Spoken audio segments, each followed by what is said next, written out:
Hi guys, good morning and welcome to Doga with Danielle. I am particularly happy today because it is my birthday and I'm having a great morning so far. Woke up to some beautiful messages and some little lovely Instagram posts, etc. So feeling really quite cheerful this morning as I enter my 42nd year. Yay!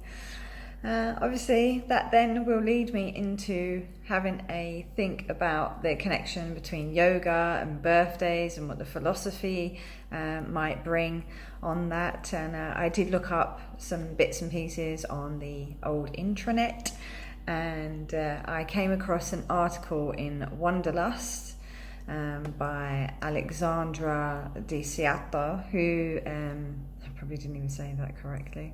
Me trying to do it all nice, Di Seato. Getting back on track, I found this article that I thought had a wonderful explanation with regards to the joining of the yoga philosophy and aging, because obviously as a woman in her 40s you start to think about where you're going to go as you're getting older, etc. So as we age, our bodies change and our yoga practice changes as well to support our needs. Aging is inevitable for all of us. Every day we get older, and getting older comes with different changes in body, mind, energy and ability. So what does the philosophy of yoga tell us about accepting the changes that come with this process? In the Yoga Sutras, the only command is that our practice is steady and comfortable. As long as the movement is strong and sweet, yoga is happening. The good news is that the physical postures of yoga can be modified and made accessible to most of us. And even when the poses are no longer possible for the very elderly, injured, we have pranayama and meditation to continue with as the practice. Essentially, everything is yoga with the right intention of presence, breath and observation. Our physical practice will change, but the heart of our practice can continue to get stronger, which is a lovely thought, isn't it really, that it doesn't change within. Again, going inward, it's all about the within, it doesn't change from within.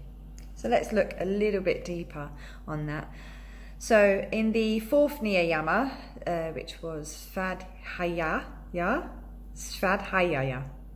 sounds funny when I say it, it reminds us that one of our highest duties is to look deep. As we age, self-study allows us to refine our values, get to know ourselves anew, because we do change every time, so we need to get back, like an introduction back to ourselves. Where do we stand at the moment? And reflect accurately on our current needs. A committed practice to knowing ourselves can help us accept the changes that aging brings. Indeed, if we have a committed relationship to ourselves and watch the changes unfold slowly without judgment, we might even find an easy acceptance of aging as a graceful and natural part of our path in life. So to age gracefully is within the acceptance that we all will age and we all need to adapt and adjust to our needs as we go along, without judgment, without the harshness, without the critique. So let's see, where can we be content with this? When anything happens in life, any happy or sad event, any change, we get to determine how we will handle that situation. At the heart of Santosha, the second niyama, is the idea that we can choose contentment through acceptance. So to accept the situation, to find peace with that, will bring us the contentment and the happiness that we all long for. Acceptance is the spirit of Santosha, acceptance for what is, without complaint or resistance. Santosha also reminds us to have gratitude for what we do have. As we age, it's easy to see the losses. We might recognise the slowing of our energy. We might identify poses that no longer feel comfortable. We might feel sad about the way our bodies no longer move with as much ease. But because Santosha encourages contentment, we can now reframe this perspective. What is wonderful right now? What gifts come with advancing years? What joys can we celebrate with every passing birthday? So maybe you've heard of the terminology, if only I knew then what I know now.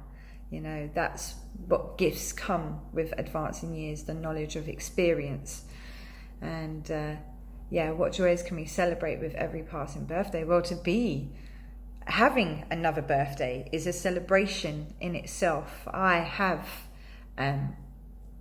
lost friends who will no longer see their children grow, and that's sad. So I get to celebrate that I still get to see my children into their 20s currently, and hopefully even into their 30s and their 40s. So I can certainly celebrate that with joy, and to spend more time with my great network of friends and family.